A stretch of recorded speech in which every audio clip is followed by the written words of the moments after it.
So, right. So I work as a committee member at Queer Disrupt. So Queer Disrupt, we are a queer community based in the UK.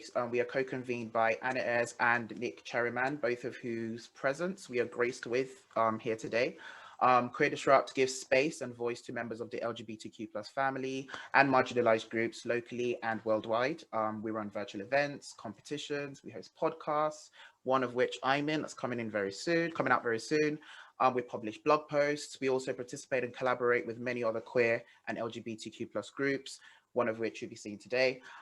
We can be found on Twitter, Instagram, Facebook at Queer Disrupt. Please follow us, check us out. You can also go on our website, www.queerdisrupt.com. Obviously, like I mentioned, this is a collaboration with House of Rainbow. I sit on the board of directors at House of Rainbow. And a House of Rainbow is a radically inclusive, faith-based organization that I am so proud to be a part of. House of Rainbow has supported and provided space for Black and ethnic minority groups for the past 15 years, I believe it is. And again, although we're faith-based, we're very much open to all. As I said, we are radically inclusive. We provide various services, including asylum seeking, immigration, therapy, sexual health, and so many more issues that kind of intersect with being Black, being an ethnic minority, and being queer. We are very much honored to be graced in our presence as well today by the CEO and founder of House of Rainbow, Reverend Jide Macaulay, who's just corrected me. 14 years. Reverend Jide, I was adding one more year for you. But yeah, we can be found on Twitter, Instagram, and Facebook at House of Rainbow. Please follow us. We do such amazing things. Or you can visit our website as well, www.houseofrainbow.org.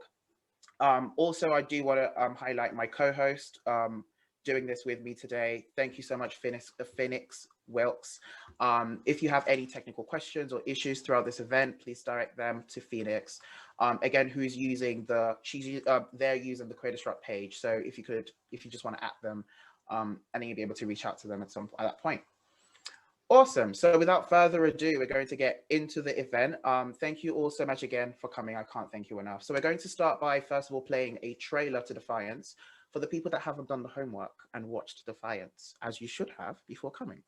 But in case you haven't, we're going to play you a quick trailer of Defiance very quickly. So yeah, Phoenix, hear it now. My name is Matthew Bays. My pronouns are he and they. My name is Miriam Sule. My pronouns are she and her. My name is Vincent Desmond, and my preferred pronouns are he, him. My name is Amara. Actually, I honestly don't know what I am, but I'm still learning myself, so.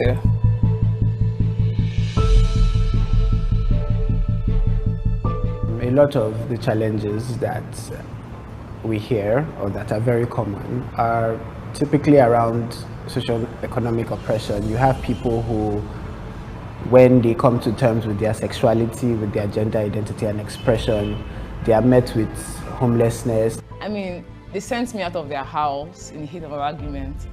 But a few months later, when I met my mom again, I was like, how are you doing? She was like, you stopped visiting us. I'm like, well, you sent me out.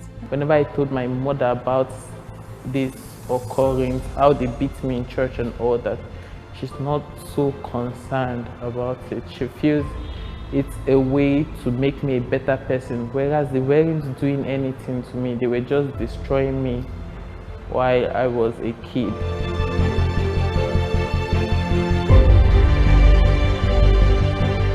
Here's the thing, I've worked for Nigerian media publications, and I know how they are when it comes to queer stories.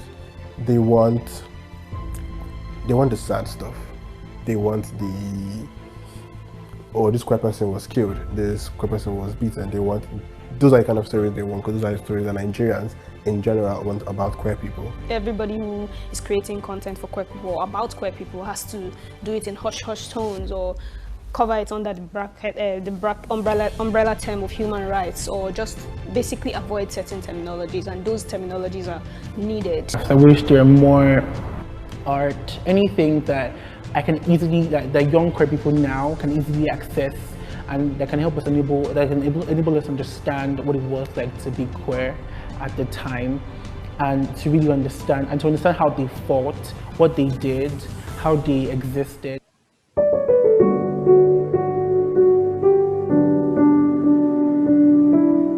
Gives me so much joy saying like young Nigerians embrace their sexuality, not just embrace it quietly, but embrace it loudly, and in these very public spaces, knowing fully well what it means, knowing fully well that it means they will be alienated possibly from opportunities, from their friends, from schools, from everything. So the fact that they are aware of all of this and still chill, it gives me so much joy.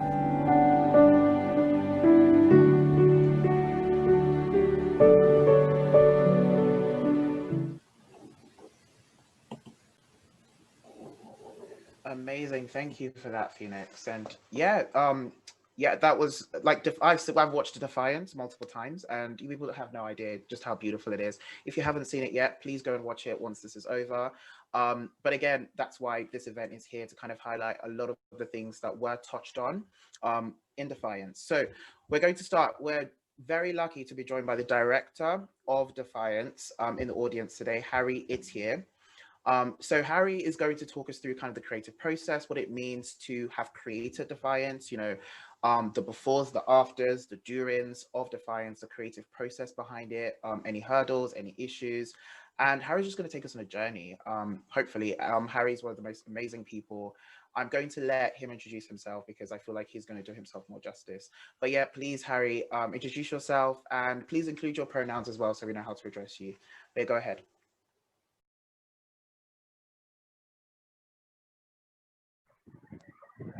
So hi everyone. I hope you can hear me good. Checking again.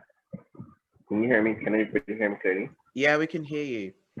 Okay, got you.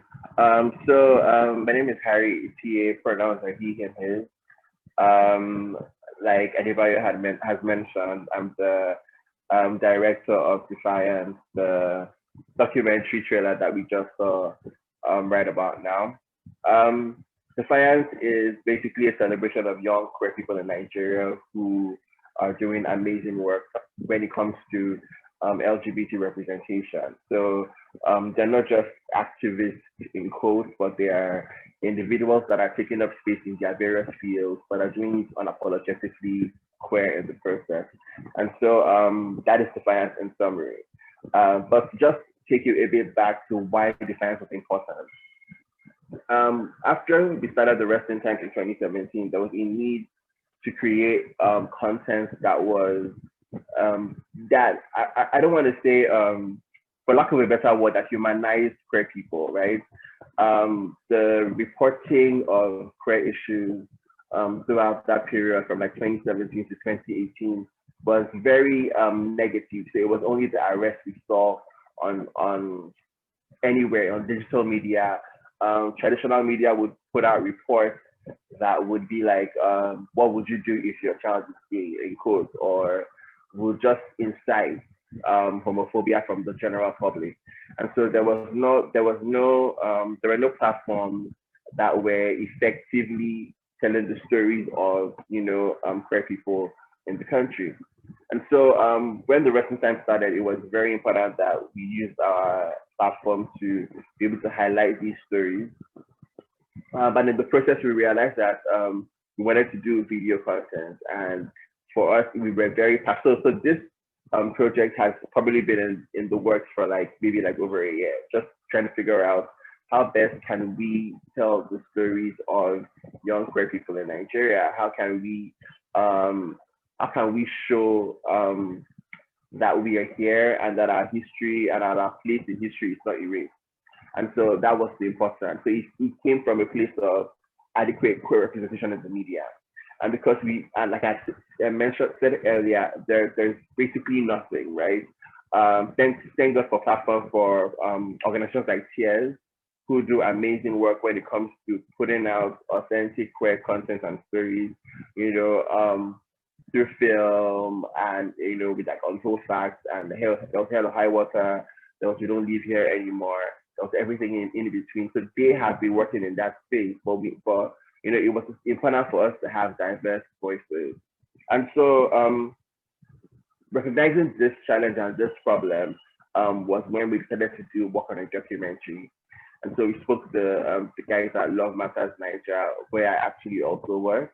Love Matters Nigeria is a pleasure positive platform that basically talks about love, sex, and relationships, and is passionate about helping young people, understand their sexual reproductive health rights.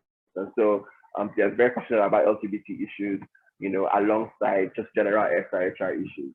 And so Love Matters was very passionate about, was also shared the excitement. I'm like, okay, fine. Whatever project you want to work on, we're happy to collaborate with you on. And it was from that moment we started thinking about what avenues, how can we tell this story, what stories can we tell, and then we realized that it was a time when homophobia in Nigeria had just treaded across the country. We had seen, especially in 2020, we had seen young queer people really take up space online, right? You cannot just say anything that is not found, that is ignorant on the internet anymore, especially on Twitter, because the young queers will come for you and they will let you know that what you're saying is wrong, you're not coming with your facts, or basically just drag you, for lack of a better word. And so it was important that just looking at these young people making history in real time, it was important that we had a means to record and document their processes. Also, the lockdown saw the popularity of Amara's YouTube channel. Amara has been vlogging for a while, but throughout that period, we started to see that young queer women could relate to her content, and she wasn't vlogging about she wasn't doing activist stuff, for lack of a better word. There's a terminology that we like to use when you're trying to be an activist, right? But she was just documenting her life, her lived experiences, and gathering the following in the process. And that work, what she was doing was revolutionary in itself, to see a young queer woman document her experiences on the internet, for everybody to see, and to kind of like humanize the queer experience in Nigeria. And so we started seeing these people springing up. And that was when we decided that we could let us do a documentary that celebrates the resilience of these young people who are defiant despite the laws in Nigeria that seek out to criminalize, their existence. So we spoke to Just Matthew Blaze, who is very popular and who is doing tremendous work in advocacy. I mentioned Amara, Dr. Desmond, who is an amazing writer and who is also constantly working to document the experiences of queer people, not just in Nigeria, but on international publications. And then we had Miriam Sule, who like me is a storyteller and who has an incredible podcast called The Fire Diaries that just talks about queer issues.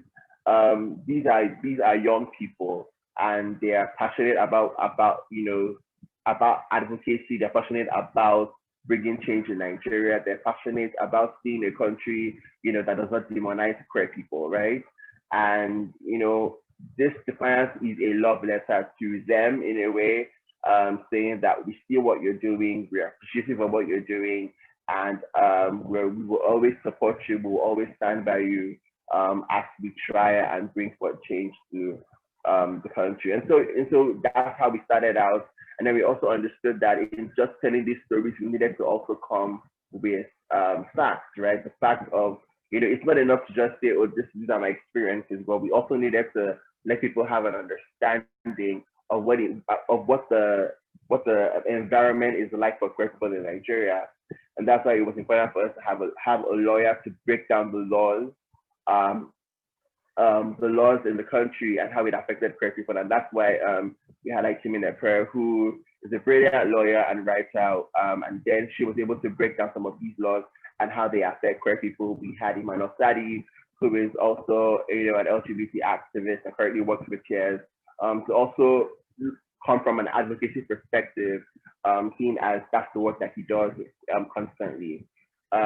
We also had Alexandra, who is also a storyteller, to just talk about, the impact of how the media affects, how, like what I had mentioned, how lack of representation in the media is constantly affecting how, Nigerians view and see queer people, and how it in turn affects, queer people who have to live and survive in Nigeria on a daily basis. and we had Nelson CJ, who's a journalist, who also writes, queer stories in different publications in Nigeria and abroad. And so everybody came together to make this such a wholesome documentary, and the feedback has been amazing. To just see people feeling represented in the stories, and to also see cis heterosexual people check their privilege. That has been very awesome for me to get feedback from them saying that they see things a bit differently, and to me, that is what great work is. If your work can find a way to be able to reach out to the other side and let people understand that your opinions on who deserves rights or not, it's causing harm and it's violent towards people who have to live through this rhetoric. Yeah, so it has really been an awesome journey from when we started thinking about it in 2018 till now, and 2021 we're having this conversation still. So yeah, I'm very excited about Defiance and the work that it's doing and how far it's going presently. Amazing. Thank you so much for that, Harry. That was amazing. Something you mentioned there was so their place in history is not erased, and that really is so profound to me. I find that so, because I think that's so important. I think it's so essential that their place in history isn't erased. And thank you for mentioning all of the names of people involved as well. Matthew Blaze, who I follow on Instagram, and he's just not quiet, and I love it, like just existing loudly. And I think he also is just a big part of the end homophobia in Nigeria hashtag as well. Yeah, which is just great. Something Harry did mention as well, and I think that's a good segue into the next speaker coming on, is the importance to actually mention the legal aspects of criminalization of LGBTQ plus people in Nigeria. And that's something that Timinepre Cole is going to be providing for us. Timinepre Cole is also actually in Defiance movie herself, but she's graced us with her presence here physically to tell us what, again, the legal aspects of LGBTQ plus discrimination and criminalization in Nigeria is. So Timinepre, please tell us a bit about yourself, and yeah, go ahead.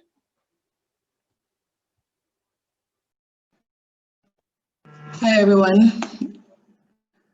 I am Timinepre Cole. Hope everyone can hear me. I am a legal practitioner and I am a writer whose work explores the complex lives of women and also members of the LGBTQ community, especially in Nigeria. So for this event, I prepared a presentation highlighting queer discrimination and the politics of being queer in Nigeria.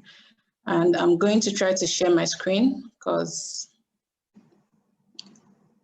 so in addressing queer discrimination and the politics of being queer in Nigeria, I'm going to start by talking about the colonial history of anti-LGBTQ laws in Nigeria. Now, prior to Nigeria's colonization, there was nothing to show any evidence of violence against queer persons in Nigeria because of their sexuality or their gender identity. Also, there were no laws that existed that criminalized homosexuality. Now, the question is, how did Nigeria become one of the most violent places for queer folks to exist? Now, the simple answer to that is colonization and then the spread of religion. Now, colonization and the spread of religious doctrines from the British colonists made it sort of affected the cultural attitudes towards sexual orientation and gender identity that existed in Nigeria. So Nigerians were forced to adopt new values from the British colonial masters. Now, homophobia was basically embedded in our laws and then also embedded in our minds through religion. And surprising to say that even after the gaining of our independence, that Nigeria still continues to operate on some of these old laws from colonial masters. Now, it would be surprising to find out that some of the sources, or the major source, one of the major sources of laws in Nigeria is the received English law. Now, the received English law constitutes or contains the common law, the doctrines of equity, and then statutes of general application that were enforced as at January 1900. Now, those are such old laws, and some of these laws have actually been repealed in the UK or have gone through various amendments, but Nigeria still operates it as it was then. Now, we are told that laws are meant to be like a reflection of the society or the people who they are meant for. But why does Nigeria continue to be bound by the English statutes and case laws is what I would never understand. Now, I've pointed out a few examples of English laws or English case laws that affect Nigerian laws. And one of such is the English Sexual Offence Act of 1956.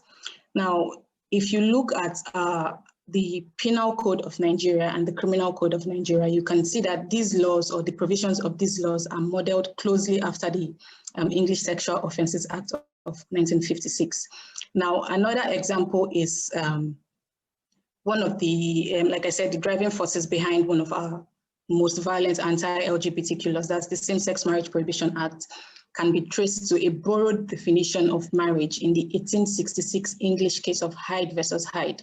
Now, in this case, Lord Penzance defined or tried to define marriage as follows. There's a quote there: "I conceive that marriage as understood in Christendom may for the purpose be defined as the voluntary union of life of one man and one woman to the exclusion of others." Now, this judgment it's an old case, 1866, but it has affected a lot of cases and subsequent legislation that affect same-sex couples and same-sex couples. So some of those cases include the Wilkinson and Kitzinger case, and then it has also affected legislations like the United Kingdom's Civil Partnership Act of 2004. It has affected the Australia's Marriage Act of 1961. It has affected the Nigerian's Marriage Act of 2004. And of course, it has affected the Same-Sex Marriage Prohibition Act of 2013. Now, some countries when considering these laws, they deviate, when considering this case, they deviate from the case. Like they find out that, okay, this definition doesn't apply to us anymore. And then we are not going to stand by it, or we are not going to use it anymore. But in the case of Nigeria, they have struggled and they have insisted on being bound by that precedent and adopting that definition of marriage as the only and final definition of marriage. Now, it is very problematic because, for one, this definition as put there did not even, it formed part of the obiter dictum of the judgment. Now, for those that are not familiar with law terms, a judgment is made up of the obiter dictum and the ratio decidendi. Now, the obiter dictum are just by the way statements that the judge makes when he gives his judgment. So they do not constitute binding precedents on any court. So this statement or this definition of marriage was one of such by the way statements. So it is very funny that Nigeria has decided to be bound by a by the way statement of an English judge that was made in 1866.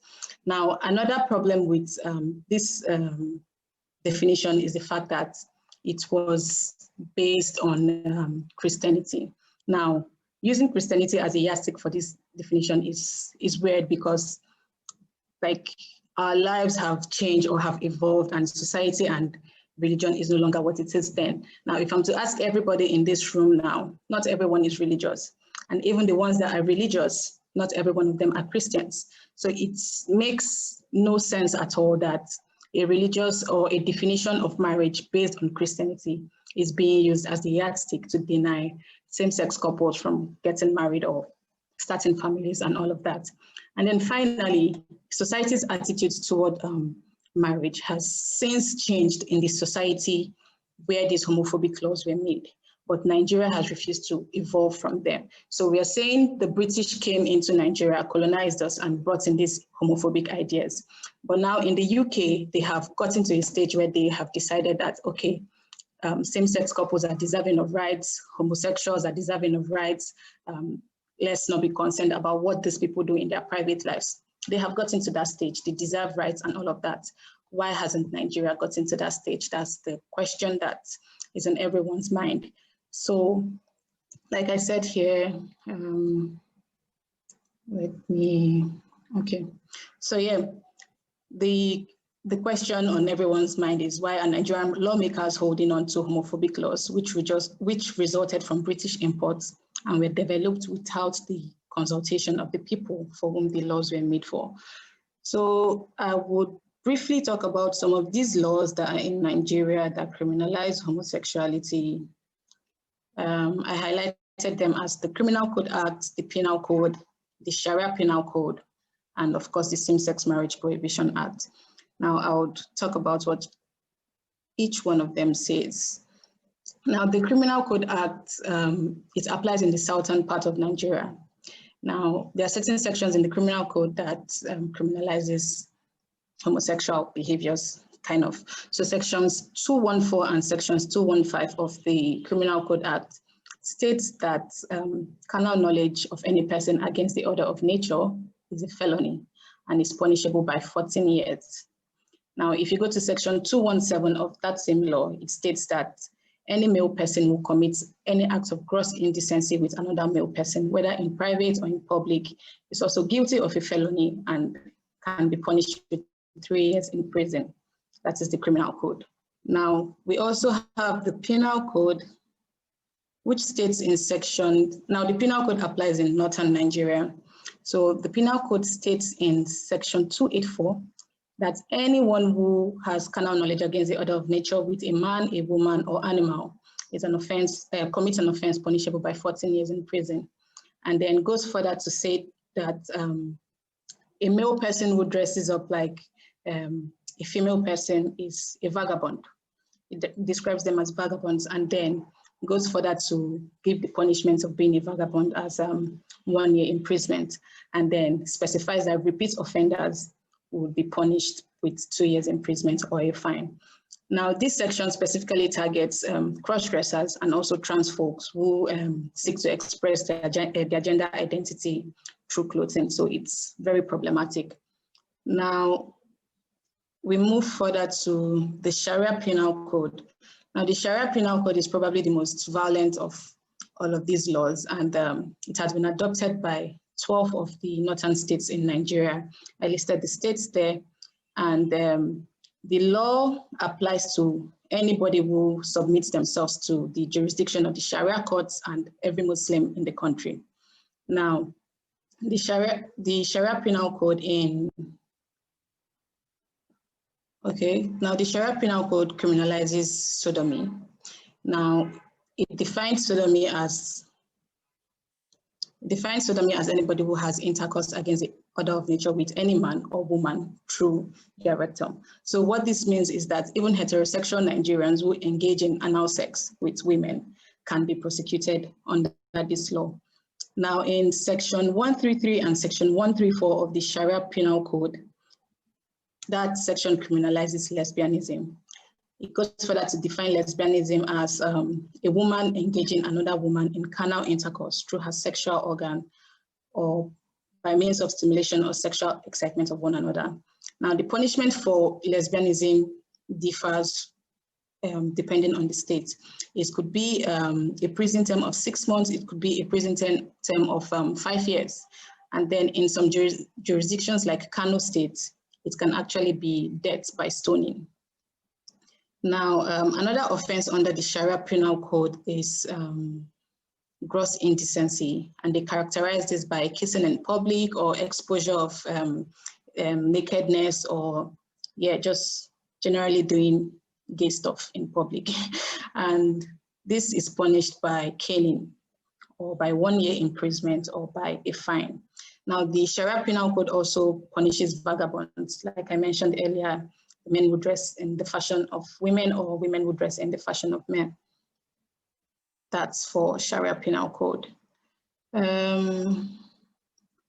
Now to the Same-Sex Marriage Prohibition Act. Now, the Same-Sex Marriage Prohibition Act is actually the most popular of all of these laws, and I think this is the case because not a lot of persons knew these other laws were in existence till this Same-Sex Marriage Prohibition Act was enacted. Now, the Section 1 of the Same-Sex Marriage Prohibition Act specifically states that same-sex couples cannot enter into a marriage or contract a civil union. It then goes further to define marriage as, it goes further to state that only a marriage contracted between a man and a woman shall be recognized as valid in Nigeria. Now, Section 4 then goes further to prohibit the registration or the meeting of gay clubs, societies, organizations, as well as direct or indirect displays of public affections of like same-sex relationships. Now, these provisions are very dangerous to queer folks because first, it prevents queer folks from actually organizing in defense of their own human rights. Then it also makes it difficult for human rights organizations who want to protect queer folks to be formed because actually constituting this organization in itself is a crime. Now, it also makes it, it also affects heterosexual Nigerians, whether or not they want to admit it, because the laws, some of the provisions are so vague that anybody who lives together with someone else for an extended period of time, it can be assumed that you are in a civil union with that person. So a heterosexual person living with their heterosexual friend, or a heterosexual person just hugging his platonic friend or her platonic friend in public can also be prosecuted under this law. Now, Section 5 of the SSMPA sets out the punishments for the offenses already listed. Now, 14 years, the punishments include 14 years for anyone who enters a same-sex marriage or contracts a civil union, and then 10 years for anyone who registers or participates in gay clubs or organizations, 10 years also for anyone who displays same-sex relationship in public or in private, and then 10 years for anyone who witnesses or aids in the solemnization of same-sex marriages, or also supports the organization, supports the registration of gay organizations and clubs. Now,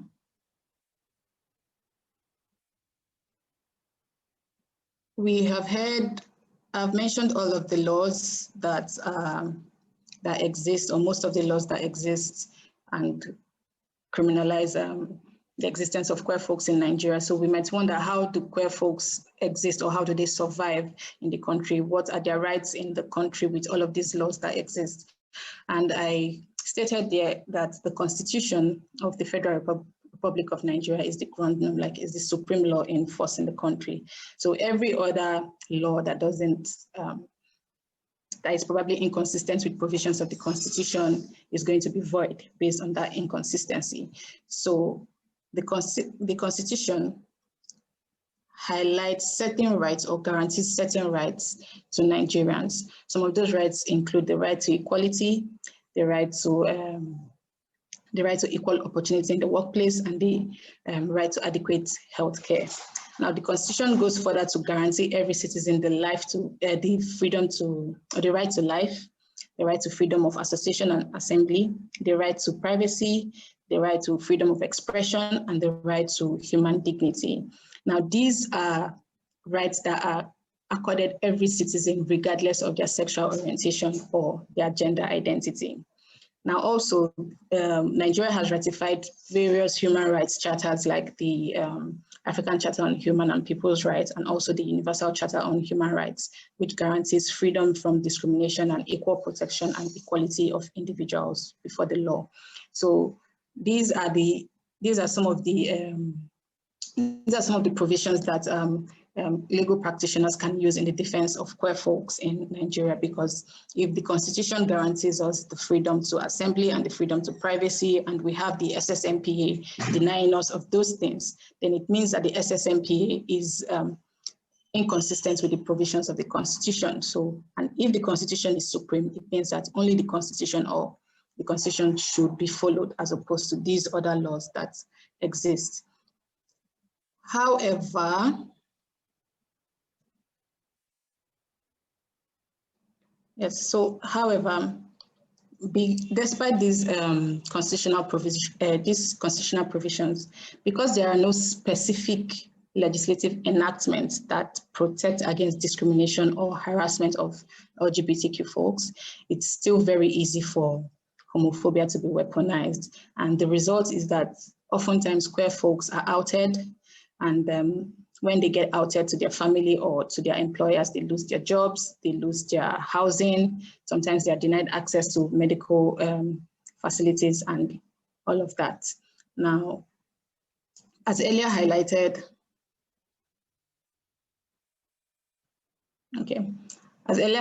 the Same-Sex Marriage Prohibition Act prohibits and criminalizes fundamental freedoms to associate and to assemble and to register clubs, as well as the show of public same-sex relationships. Now, these provisions, they infringe on the human rights of LGBTQ folks in Nigeria. And although we have some human rights organizations here, like the Initiative for Equal Rights, I mentioned them, TIERS. We have ICA, we have One Action Foundation. Like, there are a lot of, there are a few organizations here that are actually doing the work to protect minorities from harassment and all of that, but it's still not enough. So we actually need everybody, like every person in Nigeria, both heterosexual, both homosexual, regardless of what their identity is, they need to be equally angry about these laws. We need to join voices and call for the repealing of the various anti-LGBTQ laws that criminalize or that incite violence against queer folks. Because what these laws basically do, like especially the Same-Sex Marriage Prohibition Act, is that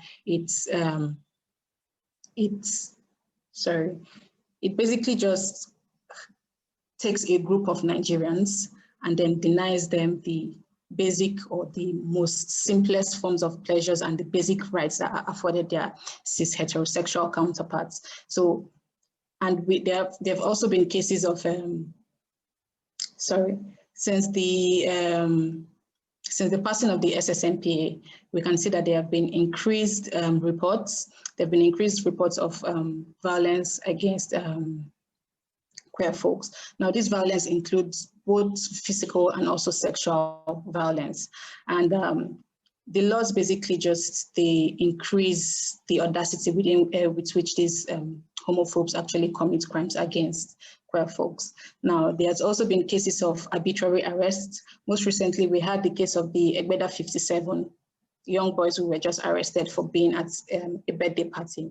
Now, these laws also prevent queer folks who are victims of hate crimes from reporting these crimes to the appropriate authorities, that's either the police or whoever, because there is a fear of exposure and arrest, as well as the risk of being harassed, extorted, or even killed by the state security forces. So we need to start talking, like everybody needs to be equally angry about this. We need to talk more about these things. We need to call for the repealing of these laws. We need to condemn violence against people on the basis of their perceived sexual orientations or identity. We also need to admit to ourselves that LGBTQ rights are basically human rights. And then we need to advocate for queer folks in spaces where they can get to, like this is for the cis heteros. They need to advocate for queer folks in spaces where they can't actually get to speak up for themselves. And then we need to demand accountability from the agencies in Nigeria that are meant to protect the citizens. I feel like these are the only ways that we can, as a people, stand up for our rights as queer folks. And if we do not do this sooner or later, like the lawlessness and the injustice is definitely going to get to everyone in Nigeria. Yeah, so that's all I have. Basically, thank you so much, Timinepre. That is amazing, absolutely phenomenal. And everyone's going off in the comments about how the presentation it was.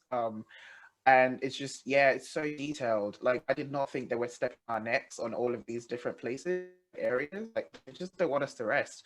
This is ridiculous. And people are talking about the fact that the British do need to apologize, and I am here for that. I accept apologies in cash, thank you. But no, I genuinely do feel like that does need to happen, because these things are it's ridiculous. And thank you so much for highlighting that for us. That's amazing. Thank you. Okay, moving on swiftly. We also have another queer, someone I'd like to call an activist, but Kayode Somtochukwi Ani, who is amazing. when it comes to just queer rights in general in Nigeria, just so articulate, especially in regards to opposing, resisting violence. And so, yes, Kayode Somtochukwi Ani is here. He's going to be reading us an amazing essay. Yeah, Kayode, please tell us the name of your essay, tell us a bit about you, and go ahead. Good evening, guys. My name is Ani Kayode. I hope everyone can hear me. Yeah, I can hear you fine. Okay. My name is Ani Kayode Somtochukwu. I'm a biologist, a writer, a queer liberation activist. So my work interrogates themes of queer identity, queer resistance, and queer liberation. I'm the founder of the Queer Unions for Economic and Social Transformation. We are a radical queer organization that is organizing to dismantle queerphobia, neocolonization, and imperialism in Nigeria. So the work I'll be presenting today is an essay that is very personal to me. I worked on it after I faced a serious kind of setback because I was attacked, and so it's kind of is what influenced the work. So the name of the essay I would be reading is "This Body is an Old Road." So let me just. This Body is an Old Road. A theory of queer resistance in 3 parts. Part 1, the skin. We must first talk of my skin because it is the biggest part of my body. It is so visible and so exposed.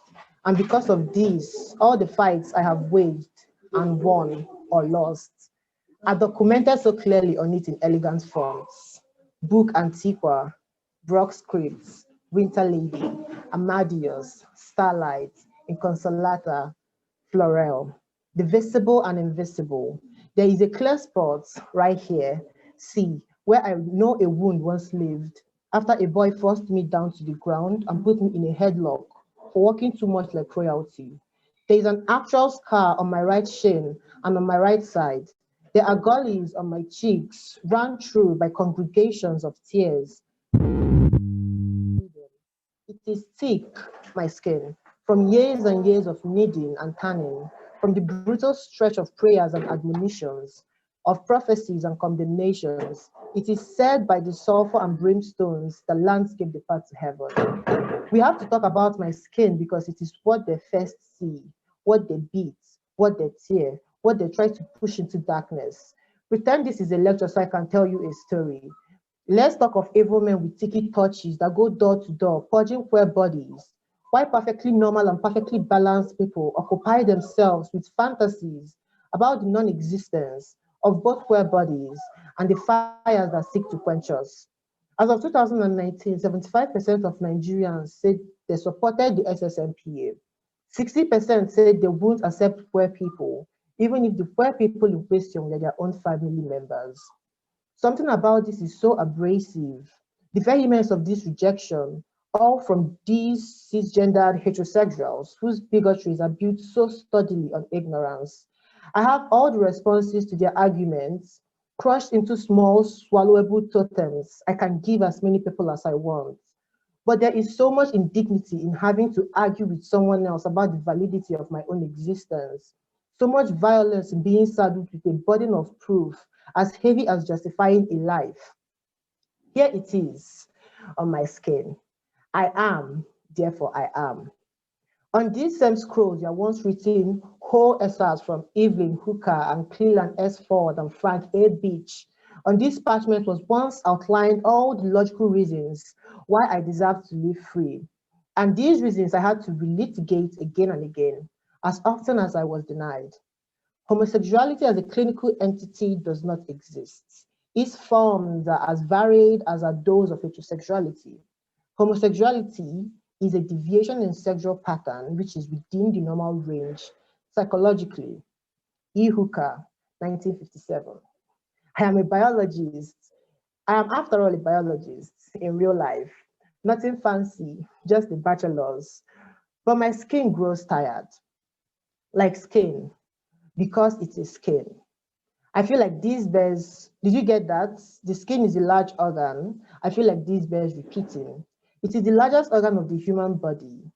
The skeleton does what it can to hold it up, to give it shape and structure, but still, it is weighed down by so many things already. In a world so unequal and unjust, it is burdened by patriarchal oppression, by racism and ethnic chauvinism and wage slavery, economic exploitation and alienation, and all the other ills and contradictions of capitalist society. So you must understand me when I say my skin is stretched and enraged. Look closely, it is drawn too taut to breathe. Every day I shed it like clothing and hang it so I can have the freedom of my tears. And when I put it back on, as with fire on, and when I put it back on, I find that these letterings are branded on, as with fire on metal. I cannot hide, and the truth is, I do not want to hide.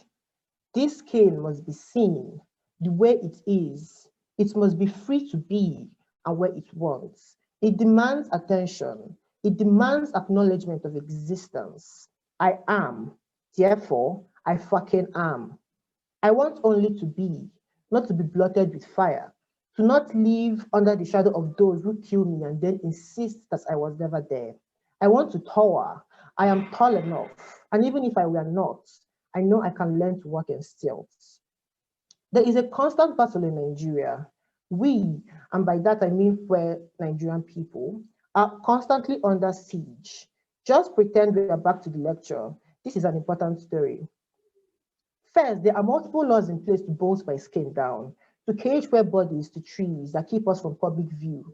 Then there is a person who wants a third tenure, and he is a very powerful man, but he doesn't get his third tenure because people like the idea of a military-imposed constitution more than they like his privatization sprees and his genocidal atrocities in Odi and Zakibiam and other such places where communities die and are alienated from their land so that oil companies can continue to plunder and kill. And so this man who only 2 years prior said that poor people did not exist in Nigeria prepares a law to criminalize us. This is met with furor. Even his political opponents do not want him to have that win. So the law is abandoned. 7 years later, another powerful man is battling an approval rating in free fall because people don't like being poor and don't appreciate him cutting subsidies that marginally benefited the poor, while the rich sat on literal oil wells. So he too resurrects this law. This time it passes. Like the other evil man before him, he too says it's no big deal because poor people do not exist in Nigeria. I wonder who the laws are for then. If we do not exist, why are we being erased? Whose children were rounded up from birthday parties and whose lovers were killed by mobs? Why are there so many fucking dead names on my skin? Part 2, broken bones. Now let's talk of deaths. Let's talk of the lives of all those who they swear don't exist, but who we have to mourn. Those whose bones we have to pick and give rest so that they do not litter the streets. Let's talk of the brutalization of queer bodies. Let's talk of how they hunt us like sport on social media platforms, of how they catfish us, extort us, beat us, sexually abuse us. Let's talk of the police raids on queer gatherings. Let's talk of cash bail and the violence of incarceration. In those cells, they break these bones. In those cells, they cage our bodies like every day the closed doors cage our souls. Let's talk about the police and how they take our phones and our laptop and steal information to help them track us down like game. Let's talk of how they desecrate the memories of our dead trans sisters. They're naming them and doing nothing to bring justice to their murderers. Let's talk about how they are harassed, beaten, killed for working in the clothes they prefer to wear. I'm sorry, this is a long lecture. The bone is 12 to 15% of the human body weight. Normally, it isn't exposed. Normally. Sitting at the bank of a river thinking of how much of 12 to 15% you can expose to open air before you get to teenagers drinking bleach and rat poison and other such things that promise them an end. How much does a police officer scrape bare before he stops to wipe the blood from his murderous hands? But talking about these lives is in itself a revolutionary act. It usurps the narrative and comfort of homophobic society. It rudely disrupts its violent silence and pours blood everywhere, and rightfully so, because everywhere we turn there is blood. death, hatred, perpetual fear. Remember, we are not supposed to exist. These desecrated bones belong to no one.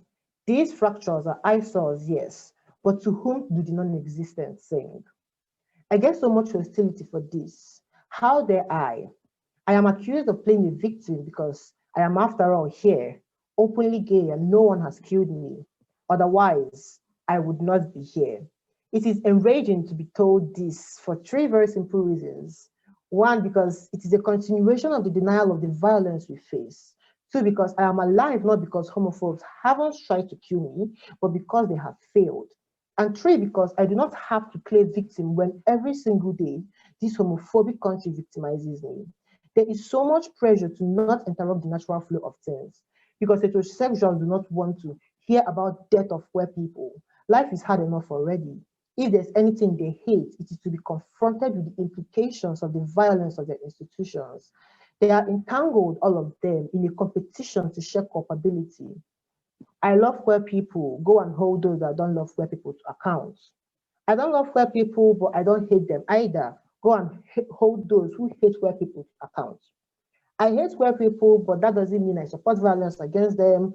Go and hold those who support violence against queer people to account. I support violence against queer people, yes, but that doesn't mean I attack them. So I'm actually not your primary problem, and so on. And so it becomes a radical act to talk about homophobic violence outside queer spaces. It becomes a re-educative and political act, a militant refuse of queer erasure. In Nigeria, being openly queer is worse than being queer because it pours rainbow confetti into the well-oiled machinery of state violence and erasure.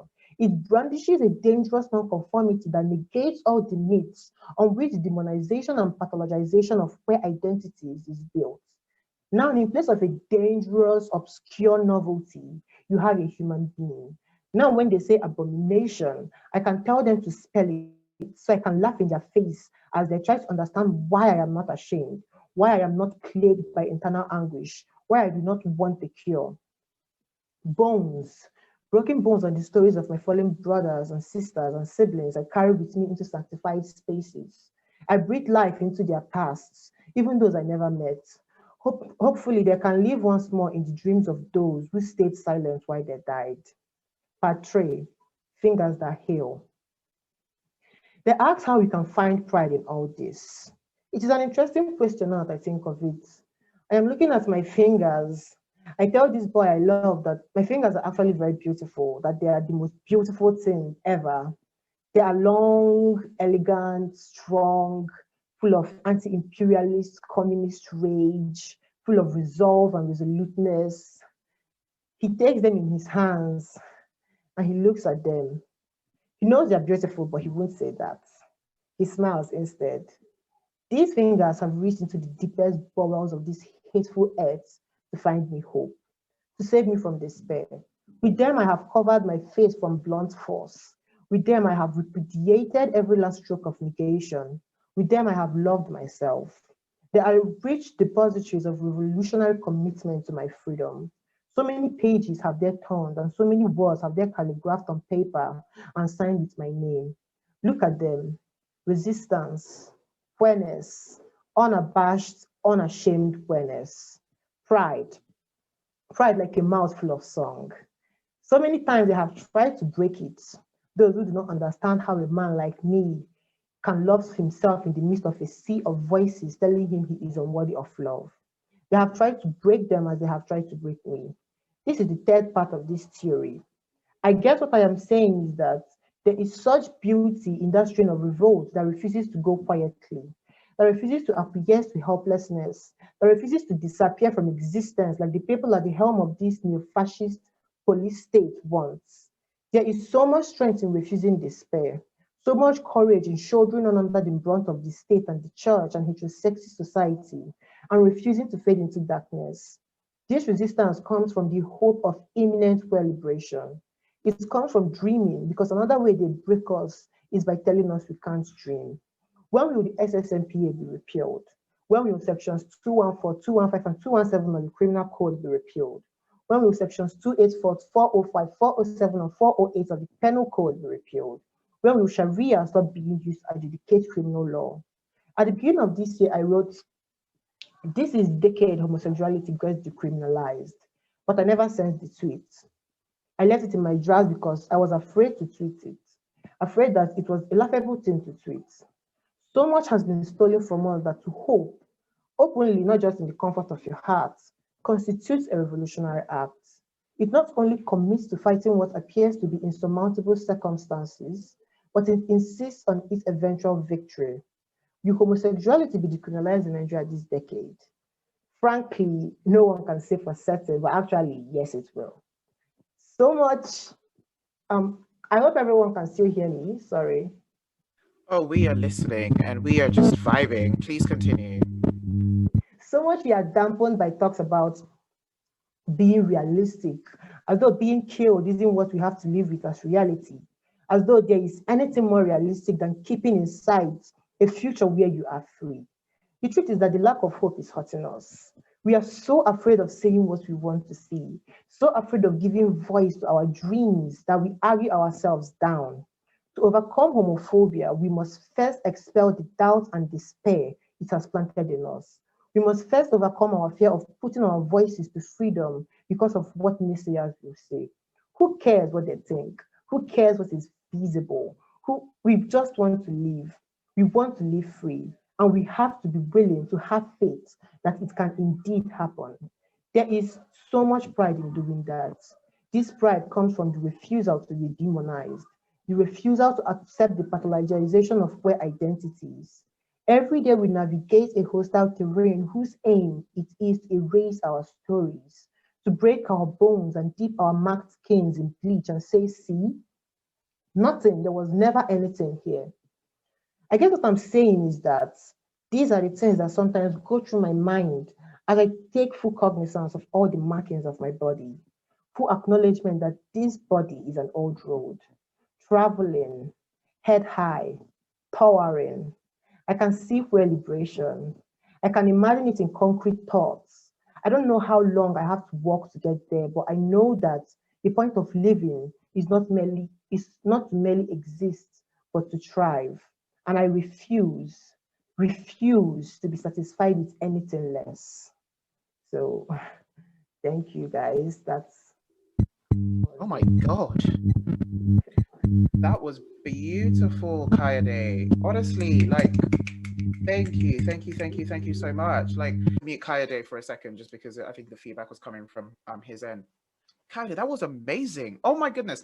I am, therefore I fucking am. Like, what? And again, not because homophobes have tried to kill me, but because they have failed. The energy, the range. Oh my goodness. No, that was absolutely beautiful. Thank you so much for sharing that with us.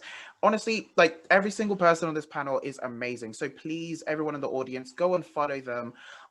These are the kind of gems that I get from Kayode every day I open my Twitter page. By the way, this is a normal day for Kayode. Like, this is just an average day for Kayode. So, like, honestly, if you're pushed by what he said now, please follow him. Please, like, just absolutely amazing. Oh my goodness, just the range. Kayode's Twitter handle. Kayode, actually, do you want to come up and tell us your Twitter handle? Just because I don't know off the top of my head, but it's all available on the poster for the Kayode, so it's at Kayode _Ani. So at KAYODE _ANI. That's it. Thank you very much. That's phenomenal. Thank you so much for sharing that with us. That was beautiful. Potentially do is have Chizoba give us her story, and then we'll have a Q&A session afterwards. So what we could do is have a short break now, just a very quick 5-minute break. During the break, we're going to play you a video that will give you a lot more insight about Reverend Chizoba Okosa and House of Rainbow, and what we do over there as well. Yeah, please enjoy the video, and then when we get back, we can have Chizoba on stage, and then followed by a very short Q&A. I understand the time has gone really quickly. Obviously, all of these internet connections and all of these stuff have made it a bit more difficult. But yeah, so let's have a quick short break now. It's about the video is about 6 minutes, so the video is just going to play while everyone goes on a break, makes a cup of tea, and stuff, and we'll be back in about 5 minutes or 6 minutes. All right, awesome. Phoenix, if you go ahead and play the video, please. Got it.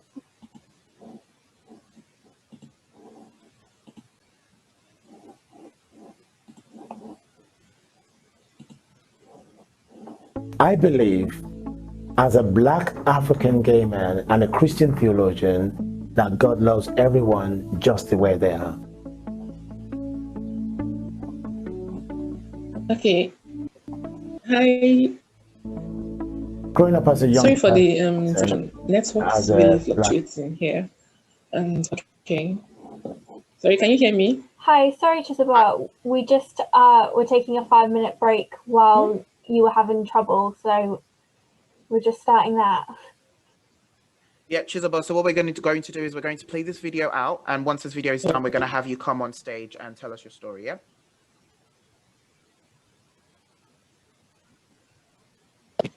Is that okay? All right, yeah. Yes. Yeah, right, awesome. Yeah. Go ahead, Phoenix. Okay, thank you.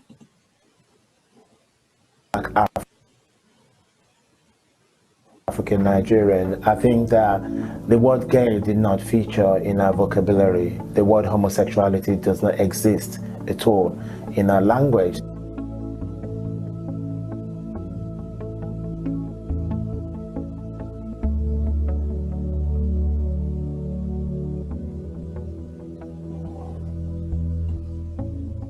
I think around about age 6, 7, I was quite clear. I just knew that I had a desire to be with someone of my own gender.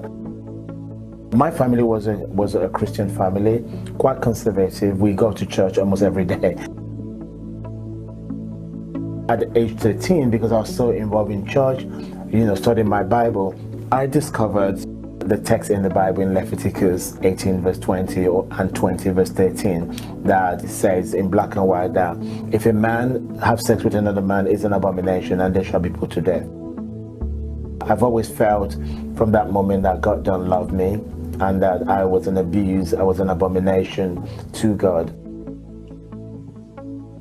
When you've been called an abomination, when you've been told that you are a disgrace, when you've been told that being gay is bringing your family name to disrepute, you find yourself in a very lonely place. I have had suicidal thoughts many times. I have even tried to take my own life because I felt it's not worth it. I would have avoided all of this pain only if I knew where to find the best support for a young teenager who is having a conflict around their sexuality, if I had someone to talk to. I was excommunicated primarily, and when I started to go back to church in '96, I started to think, can there ever be a church where gay people can go to? And that's part of the reason that I actually started House of Rainbow, so that there is a place where people can come to for an explanation.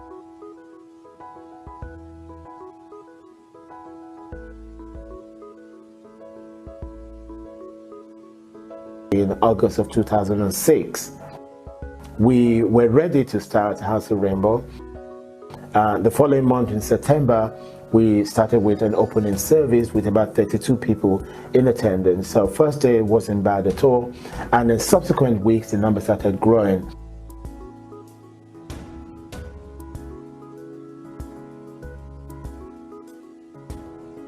By December of 2006, I was introduced to journalists in Nigeria and journalists from the US visiting Nigeria, about a gay man has come to start a gay church in Nigeria. And of course, once the media started to write about it, it meant that the Nigerian society and the Nigerian government became a little bit more alert about what was going on. So I was one of the most hated person in Nigeria because of my stand to include LGBT people in the work that we do. And unfortunately, by the time we got to September of 2008, the intensity against our organization and myself is becoming quite violent. My home was vandalized. I was attacked in the street. Members of our communities were attacked. Many were fired from their jobs, expelled from their homes, rejected by their family. It got really so bad. They had to get me out of the country because it got really bad.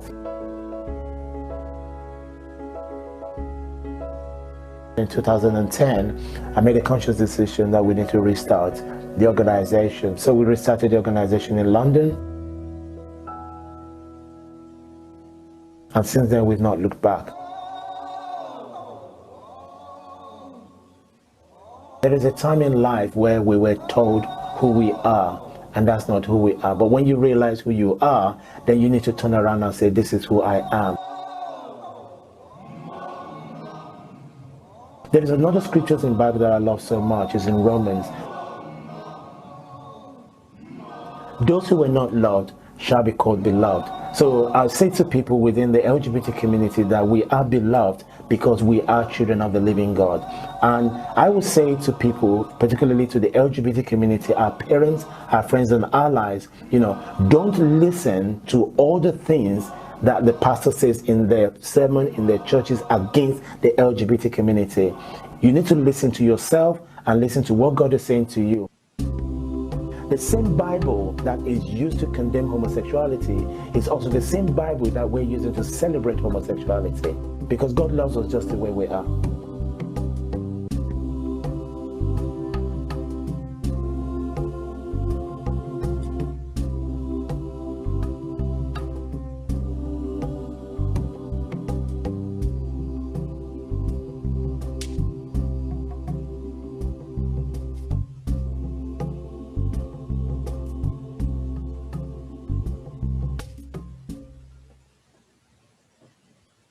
Okay, paint me.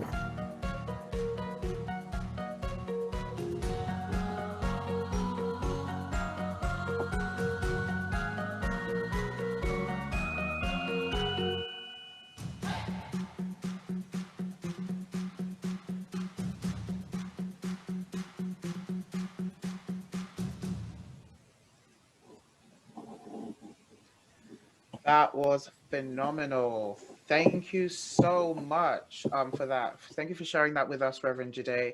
And just thank you for existing. Thank you for who you are, all you do. It's just absolutely amazing to have you in our presence today. It's so great. Yeah, everyone, Reverend Jide is actually in the audience, so please send him your love and affirmations. He is an amazing, amazing person. All right, Chizoba, do we have you back? Yes, yes, yes. Awesome. Okay, let's get started. Chizoba, if you have any issues again with your internet, I'm going to ask you to turn your video off because I think that might help with the speed. But for now, I think we're good, hopefully. All right, please continue. Okay.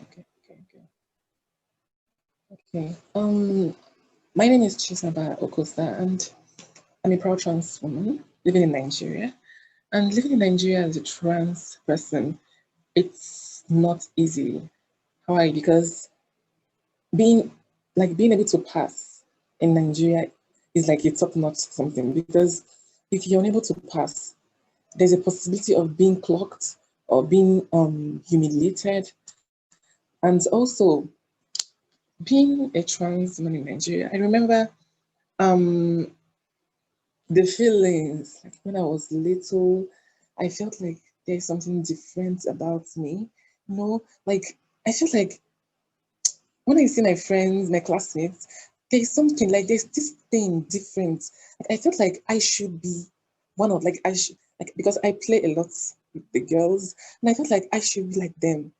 So suddenly, when puberty hit, I started changing so many things. I started seeing so many things going on in my body. I became depressed in the sense that I felt like going through puberty, I'm supposed to go through puberty like my fellow girls, understand? And when all this started happening, I remember in class one day when one of our teachers was like, why is it that you behave like a woman? That was like the first time I heard something like that. And the next thing, she brought me out. I was like, you know what? You behave like a woman. We see what is in there, what is in your trousers. I remember she stripping me down, and the humiliation and the shock. And since then, I became this person that hides, even though I couldn't conform, because I was asking myself, like, how can I need to start acting manly. I need to start conforming, but it was not coming forth. So I tried all my best. I tried trying to maybe see how I can be able to masculinize myself, or how I can be able to act manly, but it was not coming. So yeah, and again in In high school, I remember my JSS1 to JSS3, which was so beautiful because I had fellow persons who I can be able to interact with. This, to me, these girls, they are non-conforming, they are girly, they're feminine. I was so happy being able to meet with these persons. Immediately we clicked. But entering in my SS1, entering I was changed. Like my school was changed. I went to a boarding school from SS1 to SS3. So I remember feeling like, okay, maybe I will meet people like this that acts the same way, that feels the same way like me. But going there, it was another thing. The story changed. I remember being ostracized.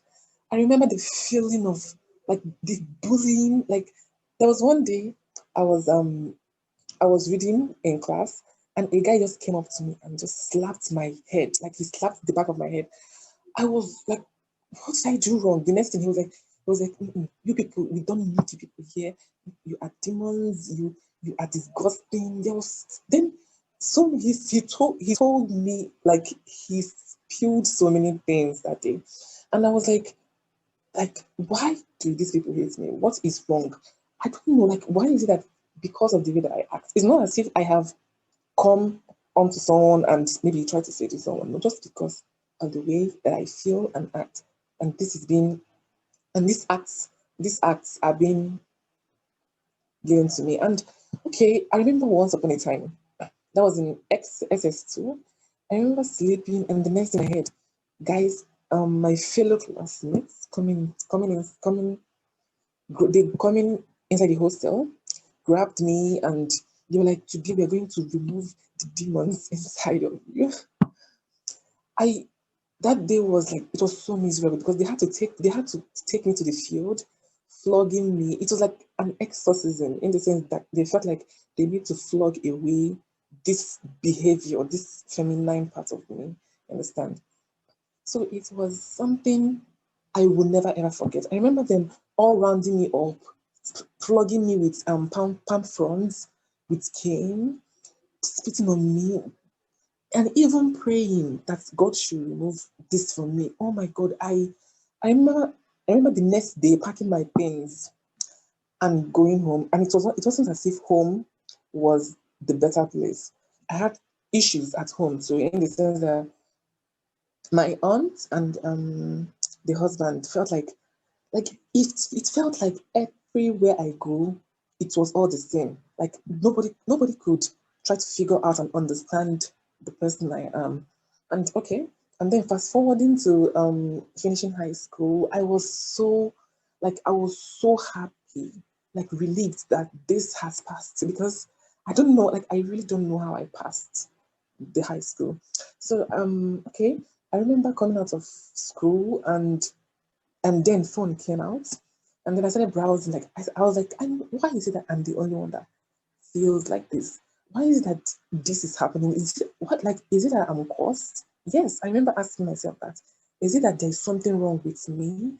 Because I've been told that you are cursed, that you are demon hell. And that feeling, like I became so inside my shell to the point that I became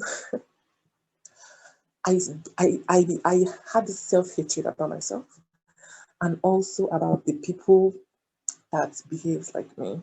And when I remember that, it made me feel so small, it made me feel so disgusting because I was asking myself, like, how can I feel this way? Understand? So by then technology was there. I started browsing and I started browsing about people like boys that behave like women. And I remember seeing the first person that I saw was Carmen Carrera. Like there was this picture of the before and after. I was like, oh my God, so these people exist. I was so happy. Like there was this burden that was relieved. That was like, oh my God, so I'm not alone in this. And then lots of issues at home, which they had to send me away to my to Abuja, which made me come. That was the thing. That was the there was an issue at home, which my uncle was like, I am not going to stay in his house anymore. That's I have finished secondary school. Quite all right, fine. So I'm supposed to leave and go and stay somewhere. So I was sent to my immediate mom's senior brother who lives here in Abuja. And I remember also the way he started treating me and making me feel so bad. And I remember one day I was with a neighbor, a girl the same age. I was 16 years old then. I remember I was plaiting her hair, and then the next day my uncle came and dragged me into the room and started slapping me, beating me up. And I was like, no, I couldn't take this anymore. I started fighting him. I was like, what is it? What did I do wrong? Like, what is it? Just because it's not as if I stole anybody's property. It's not as if I did. But what is it? And I remember after the fight, packing my things, and I started sleeping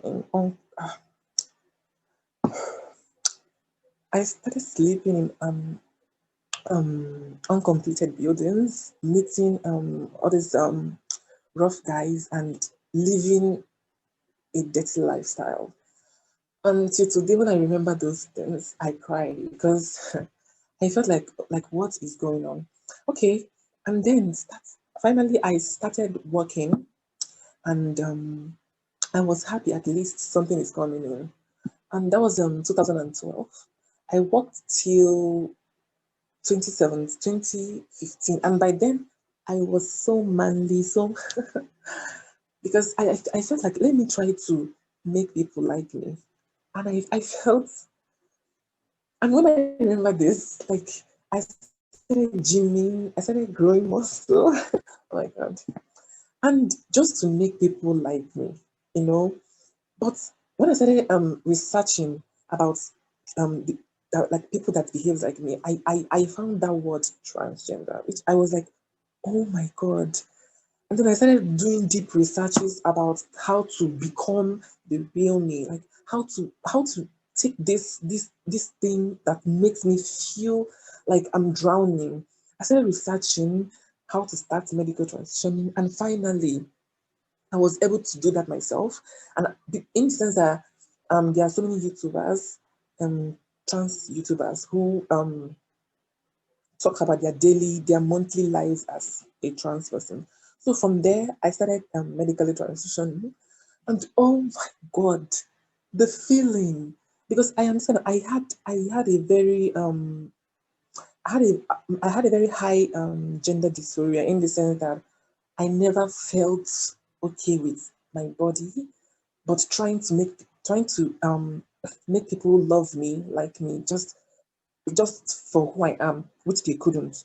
So starting hormones, the body changes, the from the inside to the outside, it was glorious. And then I remember when I started hormones, like after a month, the breast buds, the body changes. Oh my god, it was like I was walking on clouds. And then it seemed like when I started the hormones, like the real person started showing, in the sense that I couldn't hide like the real me. Like sometimes I would be people will be like, wait, why are you working like a woman? I'm like, oh my god, I didn't, and like I'm unaware that I'm doing this, you understand? Like, then fast forwarding to okay, I remember one day when my boss, he came up to me, he was like, why would you look like a woman? He was like, why do you have womanship? And the next thing, he grabbed my butt. I froze immediately. And the next thing on my mind was to slap him. But remembering that he was my boss, I had to swallow everything. The things he told me that day made me feel more and more in my shell. And I remember the depression. I was already on hormones, but I started depressed. Like depression came in, anxiety. I was like, why is it? Why? Like, what is going on? Okay, fine. I am becoming the real me. My body is changing, but still, people see me as this. And then something happened at work, in the sense that my boss wasn't comfortable with me anymore, and he was like, you know what, I can't work with you, and you need to be changed to another department. I remember a colleague asking me, a colleague asking me, like, what did you do to this man? Like, what is it? Like, do both of you know each other? I was like, I didn't know what I did. This was someone that was very close to me. This was someone that had no issues with me. I do my job diligently. I don't have any issue. But because of this becoming me, he became, I became disgusting. Okay. And then I was changed to another department, the depression was so much to the point that coming to work it wasn't, it wasn't something I was looking up to anymore. And then it got to a point I had to meet the human resources. I was like, ma, please, I want to know what I did wrong that made me to be changed from the department that I love so much. And she was like, if you don't feel okay working here, you can leave. That was the statement she made.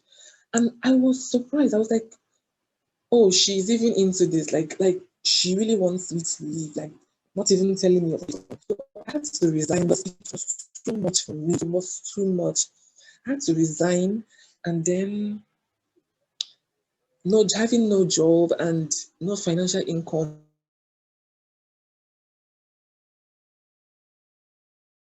I had to stop my medical transitioning. And when this came back to what it was before, suicidal thoughts, I felt like I can't do this anymore.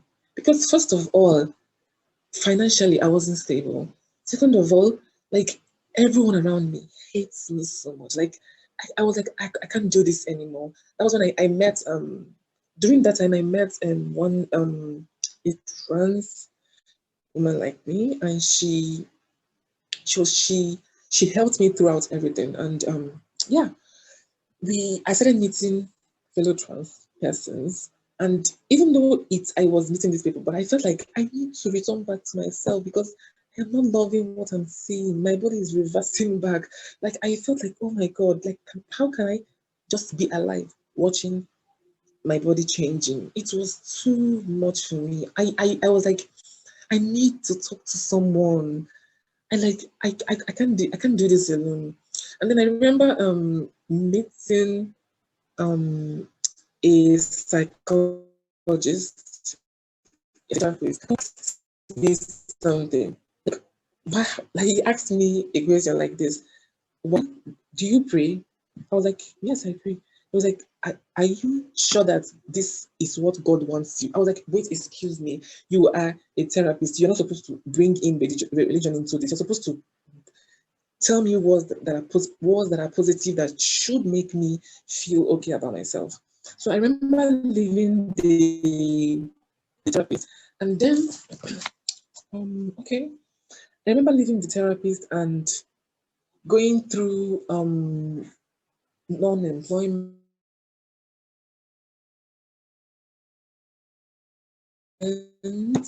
not starting my homes. I remember, and then something happened in my house, and then yeah.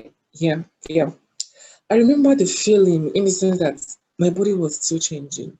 My body was like, there was nothing I could do about it.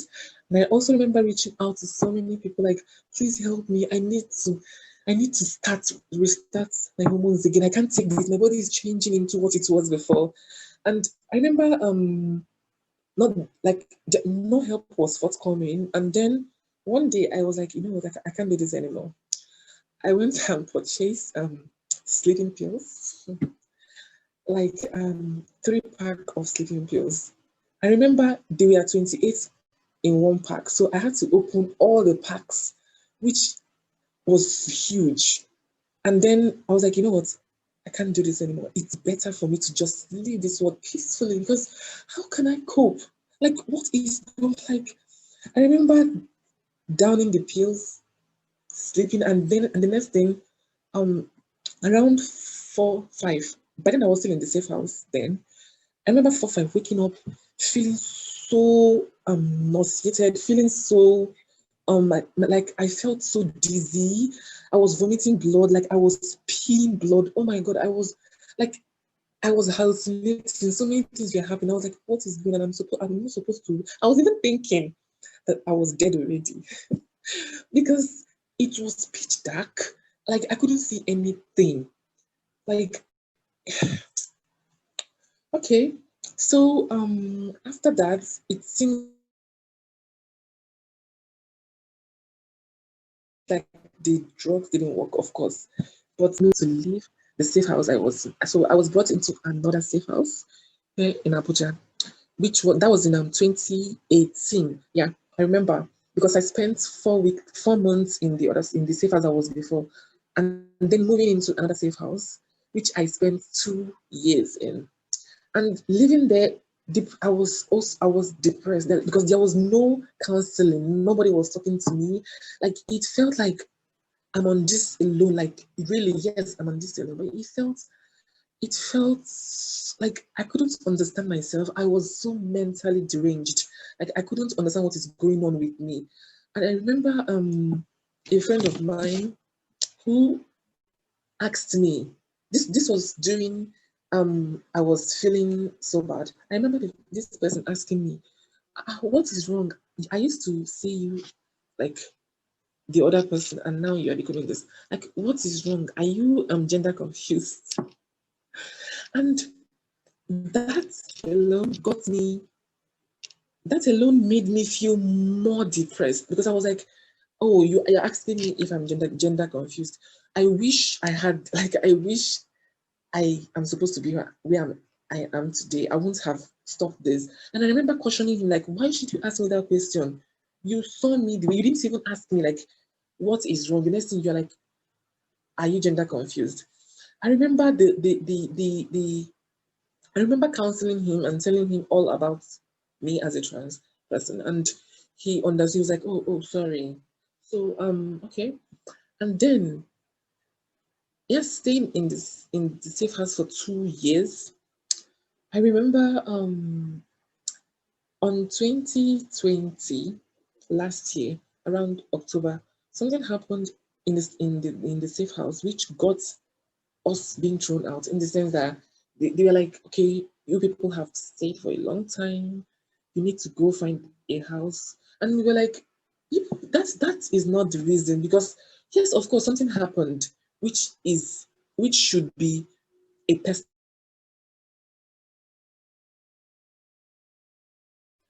Hello, Chizoba. Something, but you're trying to make it, you're trying to pull. We are all given leave. Chizoba, you able to hear me? So I remember starting for help. Hello? Quest did. Yeah. I remember reaching out to other people who helped me. And yeah. And also Chizoba? Hello? Hello, Chizoba? Yeah. I'm so sorry. I don't want to cut you off, but I just wanted to let you know, just because of the time, if you could just possibly, again, I do understand this is quite sensitive, and I don't want to cut you off at all. Yeah. But just because of the time. But yeah, no, please continue. But just because, yeah, watch out for the time as well. Okay. Thank you. But yeah, please go on. Okay. Thank you so much. Okay, and again, after reaching out to these people, they were able to help me. I got a place on myself, and but the truth of the matter is, I am not the only one going through this. There are like every day, I remember feeling like there are so many people, there are so many trans women and trans men who are going through this. Like I'm not the only one. Because first of all, there's no insurance for medical bills. There's nothing. Like you have to be the one to sweat. You have to be the one to get to your journey. You understand? And then being a trans person here in Nigeria, it's expensive in the sense that you are supposed to be on like 3 to 4 pills, like hormones that should change your body. But like it's very, very expensive. And sometimes we spend up to like 40K getting these hormones. And I remember a friend of mine who asked me like, how can I really need to start this? And I'm like, are you sure you are financially stable? Because the truth is, if you start and maybe you start for like a year or 2 years and you stop, it will be horrible because your body will become what it was before. And I'm not sure, and I'm sure you won't feel okay. And she was like she's not like she's unemployed, like she doesn't have anything to do. Like it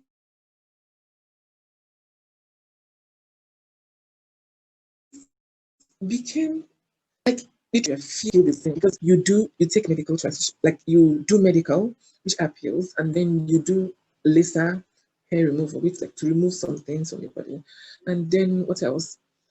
Like, there are so many SRS, which sometimes it feels hopeless. Like you feel like it seems like I can't do this. Because when you look at the journey is really, really like rough.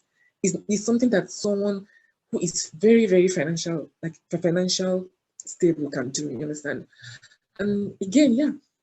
And with all this happening, I was like, you know what? I need to get my own ID, like to affirm my gender, like really, really like deep rooted. And I was like, and I remember this excitement and also being scared because I was like, what if during the process of doing like getting my ID and then they figure out like this person is like this, like what will happen? I remember the feeling of being scared, but someone talked to me. I was like, you know what, this is how you're going to do it, this is how you're going to do it. And yes, and yeah, and that is it. Because and the truth is, it's not easy for any trans person living in Nigeria. It is not easy at all. And I'm so grateful for those that have been there for me, that has helped me to be this person today. Like I am so grateful to all of them. And I'm sure they are all here listening to me. I am so grateful.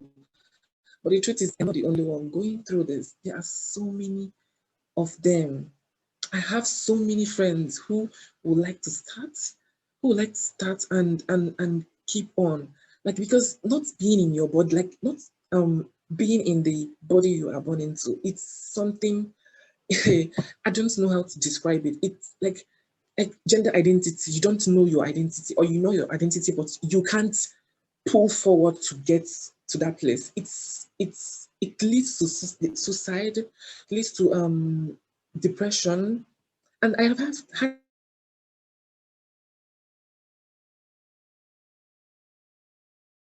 friends who talk to me about how like someone died, but one way or the other they were able to get up. You understand? So yeah, that is just it. Being a trans Amazing. person, it's not easy. It's not easy. It's sometimes it feels hopeless. Like you feel like you can't, like you don't even know what to do. Yeah. So I want to thank you, the people that have been there for me. I want to thank you so much. And being here, I am so honored. I'm so grateful to be here and share it. Like this is my first time of like, should I say public speaking? It's like this is my first time, and I'm so happy being here and sharing this with you guys. Thank you. Thank you so much, Chizoba. That was just absolutely phenomenal. I can't believe you've had to go through Thank all you. of that. Thank And you. again, think like the courage for you to even just come here and do this and say it to us. I don't understand. Like it's so much power, and I'm so grateful, as I'm sure every single person in this audience right now is. And again, I'm so sorry this has gone on longer than it's supposed to have, and I completely recognize and appreciate that. But again, I didn't want to cut Chizoba off, and again, Chizoba, I didn't mean to cut you off earlier. I just didn't want to do that because I do feel it's very, very important for her to tell her story and represent herself in this space. And I'm so grateful that you did do that, Chizoba. And again, I do also want to take the time to apologize if any of what Chizoba's touched on has been triggering for anyone in this space. Again, that obviously was not the intention. And I'm grateful for people still being in the space and remaining here. And just listening to Chizoba's story, which was just so beautiful. Thank you so much, Chizoba. and just touching on all the different complexities of that as well. Thank you, thank you, thank you, thank you. I'm sure every single person in this place, if you go through the chat, everyone's literally just in awe of your bravery, your beauty. Ash has just offered to publish your story in an anthology by African transgender and non-binary writers. So we'll be here for that. Ash, please reach out to Chizoba about this. Chizoba, I don't know if this is something you'd be into, but if this is something you'd consider. But again, thank you so much. You have no idea how grateful we are. Also, okay, so I do understand we've gone on than we're supposed to have. I completely recognize that. I'm so sorry for this, but I do hope it has been again just useful and fruitful for people to have been in this space with us.